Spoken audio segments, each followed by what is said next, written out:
রামকান্ত সবার সামনে বলে ওঠে, খুড়ো মশাই আর দেবী প্রসাদকে গৃহবন্দী করা হোক। একথা শুনে বিষ্ণুরাম রামকান্তর ওপর চিৎকার করে উঠলে রামকান্ত বলে, ফৌজদার যখন এই মহলে প্রবেশ করেছিল, ভবানী একা তার সাথে লড়াই করেছে।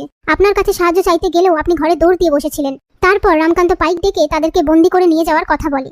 এরপর রামকান্ত ভবানীর কাছে এসে বলে, যেদিন থেকে তোমায় দেখেছি আজ এতগুলো দিন আমরা একসাথে কাটিয়ে ফেললাম। হয়তো মাঝখানে অনেকটা দূরত্ব ছিল, আজ আমরা সমস্ত দূরত্ব কাটিয়ে ফেলতে পারি। ভবানী বলে, আপনি আমার সাথে সমস্ত দূরত্ব কাটিয়ে ফেলতে চান?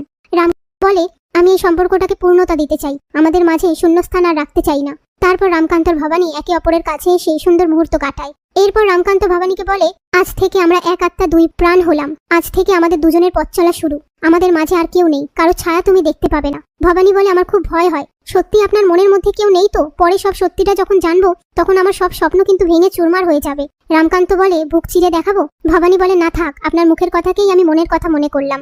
এবার একটু চোখ বুঝুন। রামকান্ত বলে, তুমি আমার পাশে আছো, নিশ্চিন্তে আমি ঘুমাতে পারবো। এরপর ভবানী আপন মনে বলে, মা ভবানী, তুমি আজ তোমার মেয়ের জীবনে যে সুখ, যে শান্তি এনে দিলে, তার জন্য আমি তোমার কাছে চিরকৃতজ্ঞ হয়ে থাকবো।